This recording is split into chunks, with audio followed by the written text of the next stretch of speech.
I'm 76 years old, and I need to tell you something that might make you uncomfortable. My son hasn't called me in 12 years, and it's my fault. For 52 years of my life, I believed that being a good father meant providing, working hard, building something, giving my family security and a future. I thought love was measured in paychecks and college funds and the size of the house we lived in. I was wrong about everything. Something happened 3 years ago that made me realize this. Something that forced me to look at my life and see it for what it really was. Not what I told myself it was, not what I wanted it to be, but what it actually was, empty. And now I'm running out of time to fix it. I'm telling you this because I see you making the same mistakes I made. I see you choosing work over dinner with your kids. I see you missing the game because of a meeting. I see you telling yourself that you're doing this for them. You're not. You're doing it for yourself, for your ego, for some idea of success that you've been chasing your entire life without ever stopping to ask if it's what actually matters. I know because I did the same thing. And now my son is 43 years old, and I don't know him. I don't know what he likes for breakfast. I don't know his favorite movie. I don't know if he's happy. I don't know anything except that he doesn't want to talk to me. Would you be okay with that? Would you be satisfied knowing that the person you brought into this world wants nothing to do with you? I have things you need to hear, things I wish someone had told me when I was your age, things that might save you from waking up at 76 and realizing you built an entire life around the wrong priorities. So listen, because I don't have much time left, and neither do you. 3 years ago, I had a heart attack. I was 73 years old, sitting in my home office, reviewing quarterly reports for a business I'd been running for 48 years. Numbers on a screen, that's what I was looking at when my chest started to tighten. At first, I thought it was indigestion. Then the pain got worse, sharp, like someone was squeezing my heart in a fist. The room tilted, my left arm went numb, and I remember thinking, not now, I have too much to do. Even then, even as I was dying, I was worried about work. I managed to call 911. The ambulance came. The paramedics loaded me onto a stretcher. And as they were wheeling me out of my house, past my office, past the awards on the wall and the photos of buildings I had developed and the framed magazine covers with my face on them, I had one thought, who's going to call my son? And then another thought, right behind it, he won't come. I was right. I woke up in the hospital 2 days later, triple bypass surgery. The doctors told me I was lucky to be alive. They told me I needed to make changes, less stress, more rest, time to recover. My business partner was there, my lawyer was there, my accountant was there. My son wasn't. Nobody had his current phone number. We'd lost touch years ago. I'd lost touch. Let me be honest about that. I'd stopped trying because every conversation we had ended in silence or anger, and it was easier to just let the distance grow, easier for me. And lying in that hospital bed with tubes in my arms and monitors beeping and the smell of antiseptic everywhere, I realized something that terrified me more than the heart attack. I didn't know my son. If someone had walked into that room and asked me to describe him, really describe him, I couldn't have done it. I knew facts. He was 40 years old. He lived somewhere in Colorado. He'd gotten married, but I didn't know him, what made him laugh, what kept him up at night, what he dreamed about. I'd spent 52 years building a company, and in the process, I'd lost the only thing that actually mattered. And that's when I realized what I'd done. I'd chosen work over him. Every single time, every birthday party I missed because of a deal, every school play I skipped because of a meeting, every time he tried to talk to me and I was too tired or too busy or too distracted to really listen. I told myself I was doing it for him, for his future, for his security, but I was lying.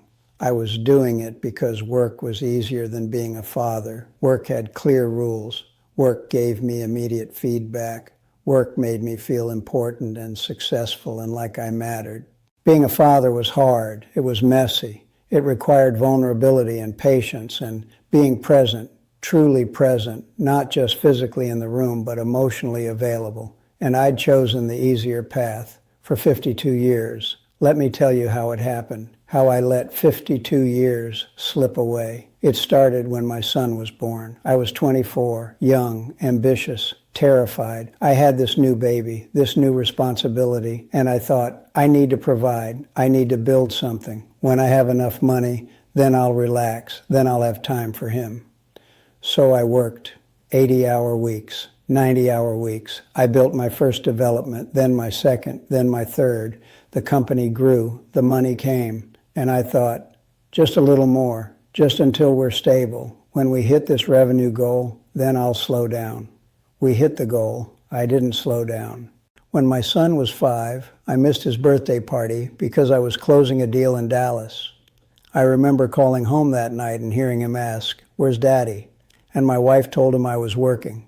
She said it without judgment, just stated it as fact. I was working. I told myself, when this project is done, I'll make it up to him. We'll take a trip, just the two of us. We never took that trip. When he was 8, he had a Little League game, championship game. He pitched. I was supposed to be there, but a buyer flew in from New York, and I took the meeting instead. My son's team won. He got a trophy. I saw it sitting on his dresser when I got home that night, 11 p.m. After he'd already gone to bed, I thought, when the season starts again, I'll go to every game. I didn't go to any games. When he was 12, he tried to talk to me about something at school. Bullying, I think. I don't remember the details because I was reading emails on my phone while he was talking. He stopped mid-sentence, looked at me, realized I wasn't listening, and walked away. I thought, this weekend I'll take him out, just us. We'll talk. I worked that weekend, pattern after pattern after pattern. When he was 15, I missed his freshman year parent night because of a zoning board meeting.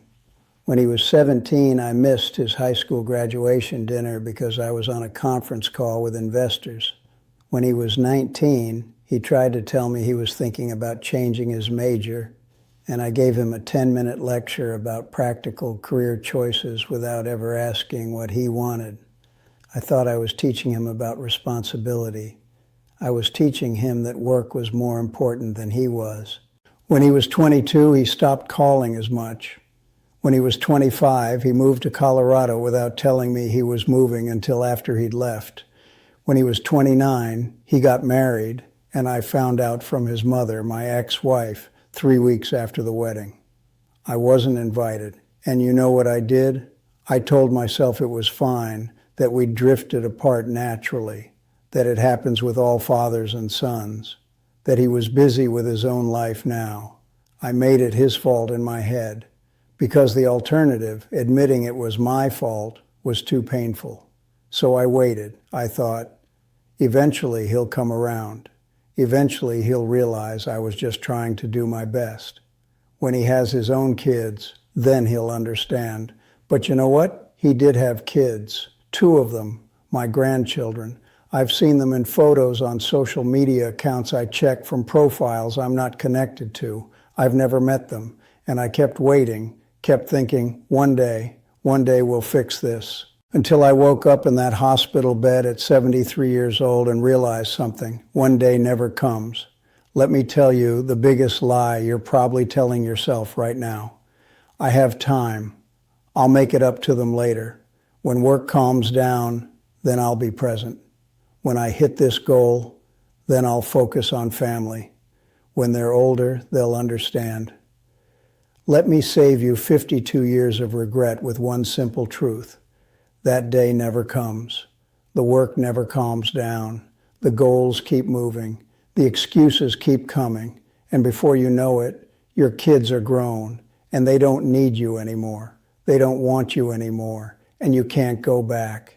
Here's something nobody tells you when you're young and ambitious. Success is a terrible goal when you sacrifice everything that matters to achieve it. And I say this as someone who achieved everything I set out to achieve.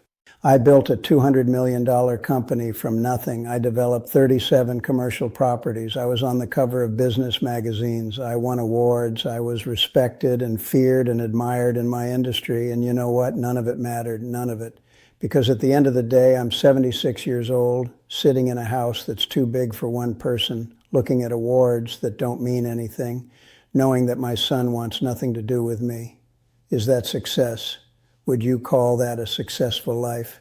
I had a colleague once. His name was Richard. We started our businesses around the same time. We were friends in that competitive way. Men who work too much are friends. We'd see each other at conferences, trade stories, compare deals. Richard had 3 kids. He talked about them constantly, how busy they were, how much they needed, how he was working hard to give them opportunities.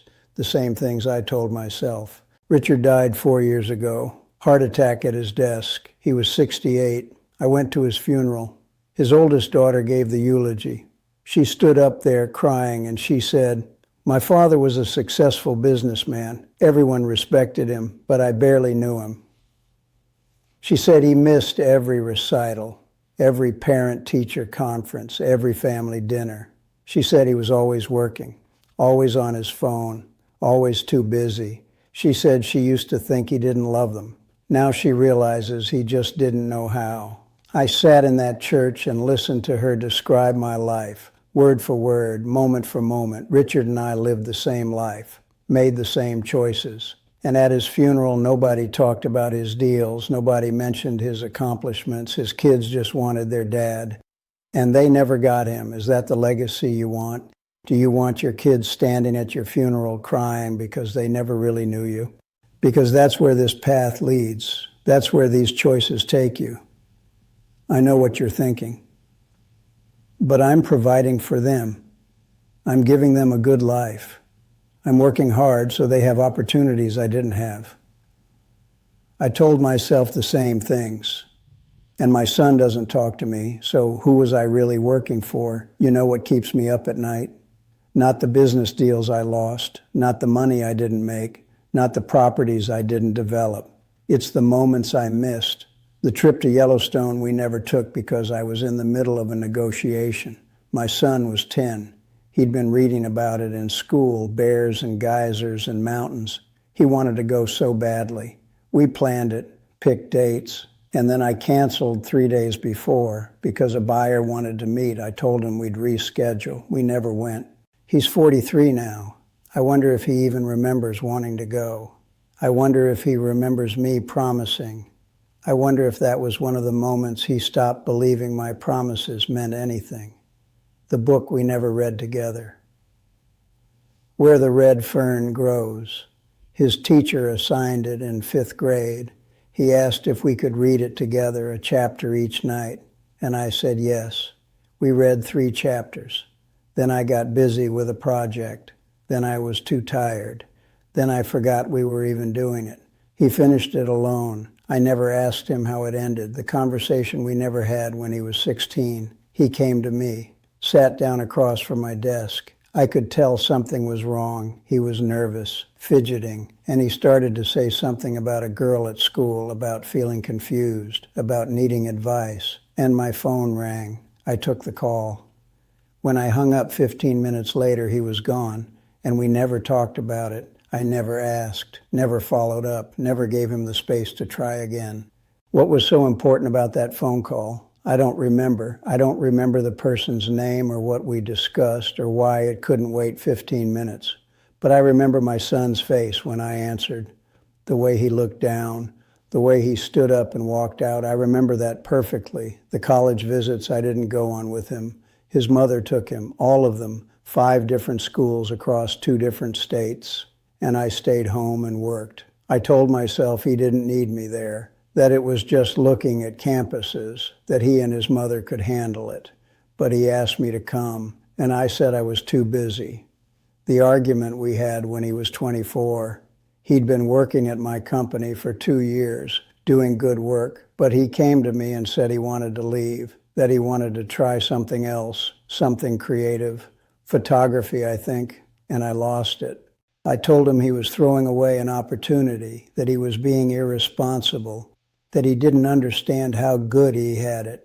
I made it about me, about how I'd built this company for him, about how ungrateful he was. I never asked why, never asked what he wanted to do with photography, never asked to see his work, never told him I was proud of him for knowing what he wanted. I just made him feel small. He quit anyway, moved to Colorado.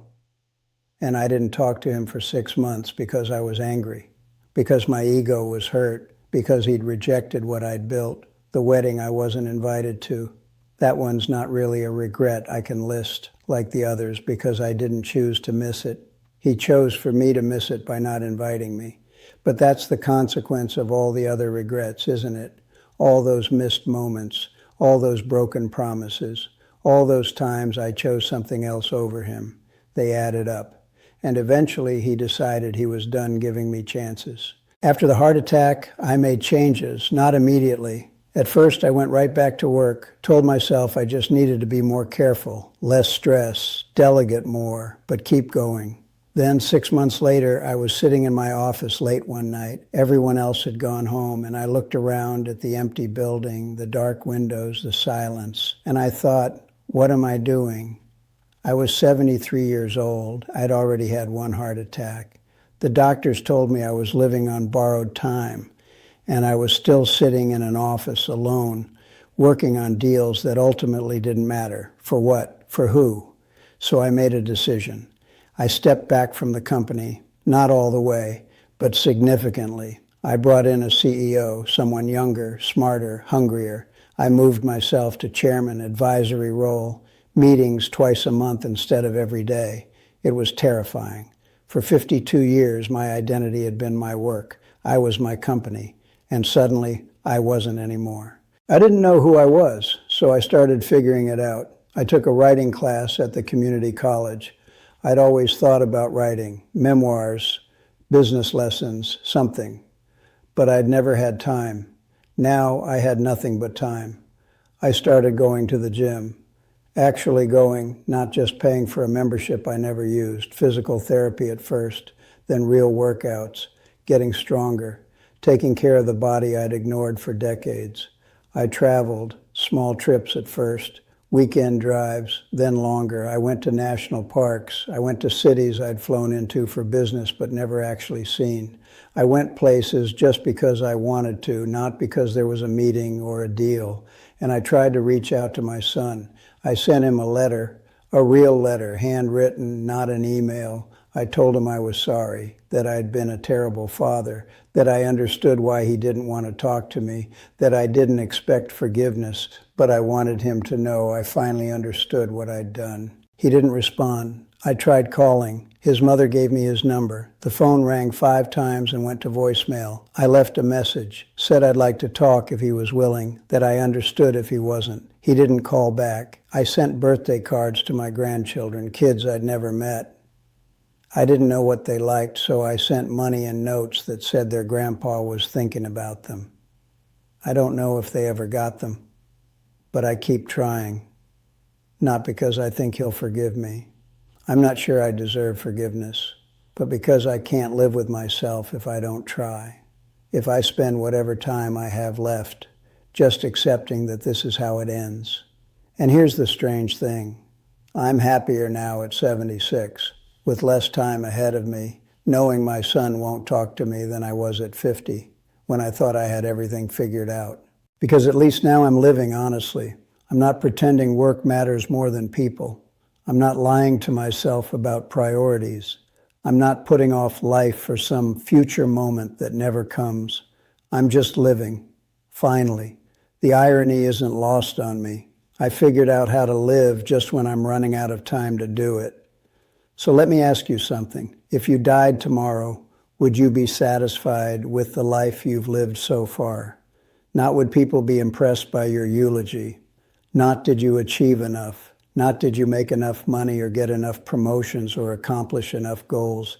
Just would you be satisfied? Would you look back at your life and think, yes, I did what mattered. I showed up for the people I love. I was present. I was there. Or would you have regrets? I know what you're thinking. But what about my career? What about providing for my family? What about being responsible? And I'm telling you, you can be responsible and present. You can provide and show up. You can have a career and be a good parent. I didn't figure that out, but you can. You think you don't have a choice. You think you have to choose between success and family, between career and relationships, between ambition and presence. You don't. That's a lie you're telling yourself to justify the choices you're making. I know because I told myself the same lie for 52 years. I have to work this much. We need the money. This is what providing looks like. They'll understand when they're older. But here's the truth nobody tells you. Your kids don't need a bigger house. They need you. They don't need expensive vacations. They need you to show up for the small moments. They don't need you to be successful. They need you to be present. And you think you have all the time in the world. You think, I'll make it up to them later, after this project, after this promotion, after I hit this goal, when things calm down. But things never calm down. The projects keep coming. The promotions keep demanding more. The goals keep moving. And your kids keep growing up, whether you're there or not. My son is 43 years old. 43. Do you know how that happened? How he went from being a baby I held in my arms to being a grown man? I don't know. One missed moment at a time. One skipped birthday party. One forgotten game. One conversation I was too busy to have. One promise I didn't keep. They don't happen all at once.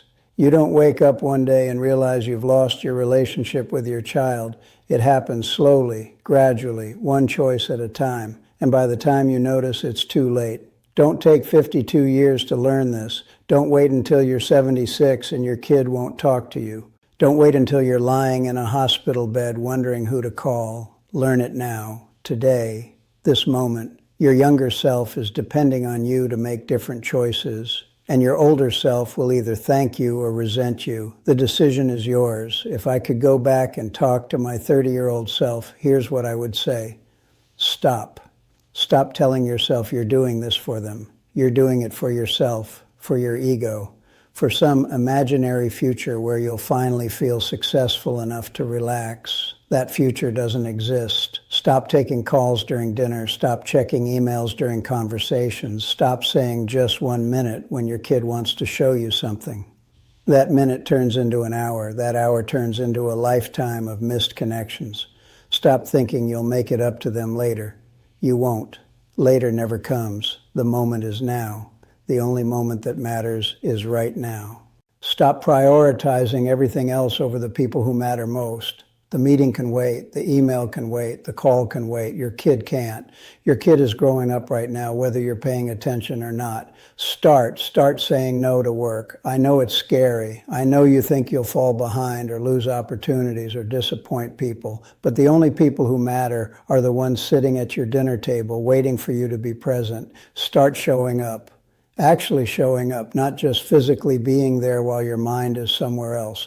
Put the phone down, close the laptop, look your kid in the eye and really listen when they talk. Start asking questions, not about grades or achievements or accomplishments. Ask about their day. Ask what made them laugh. Ask what they're worried about. Ask what they need from you. Start keeping promises. If you say you'll be there, be there. If you say you'll do something, do it. Your word needs to mean something to your kids. Every broken promise teaches them they can't count on you. Start now, not next week, not after this project, not when things calm down, now. If you want to go to your kid's game, go. Don't wait until the season's over or until you have a lighter workload. Go to this game, the one happening this week. If you want to have dinner as a family, do it. Tonight, not when you're less busy. Right now. If you want to talk to your kid about something important, talk to them today. Not when you have more time, not when the moment feels right. Create the moment. Do it now. Because I'm 76 years old and I would give everything I own, everything I built, every dollar I made for one more dinner with my son when he was 10, for one more conversation when he was 16, for one more chance to show up when it mattered. And I can't have it, but you can. You still have time. Use it. I'm 76 years old now. I've been living for myself, living intentionally for only 3 years. 3 years out of 76. And these have been the best 3 years of my life. Not because everything is perfect. Not because I've fixed everything I broke. Not because my son calls me now, or because I've met my grandchildren, or because I've earned forgiveness. I haven't. But because I'm finally living honestly. I'm finally prioritizing what actually matters. I'm finally the person I should have been all along. And I would give anything to have those 52 years back. to have started living this way at 24 instead of 73, to have made different choices from the beginning. But I can't, and that's the hardest part. Not the regret itself, but knowing it didn't have to be this way. Knowing I had every opportunity to do things differently, and I chose not to. I chose work every single time, and now my son has made his choice to not have me in his life, to move on without me. And I have to live with that. I have to accept that this is the consequence of my actions.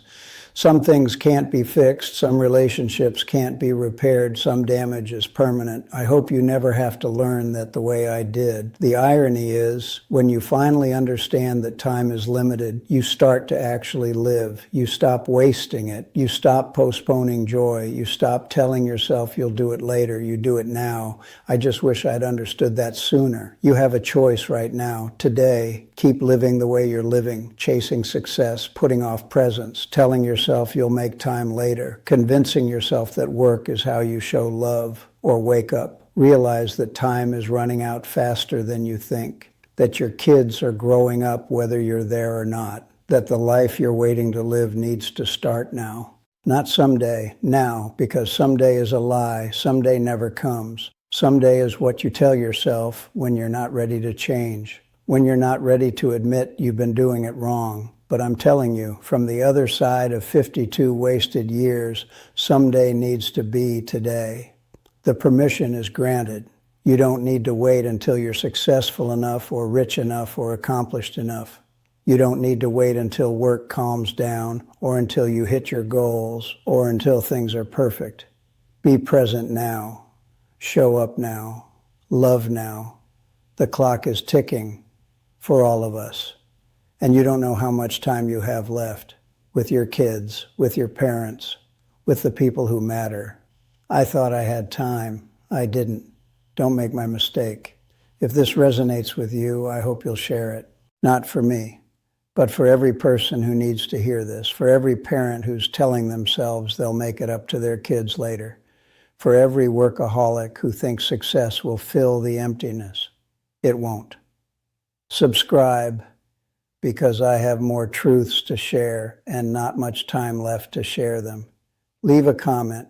Tell me what you're going to do differently. Tell me if this made you think. Tell me if you're going to call your kid today. I read every comment, and I'd love to hear your stories. Thank you for listening. Thank you for spending your time with me. I know time is precious. Use yours better than I used mine.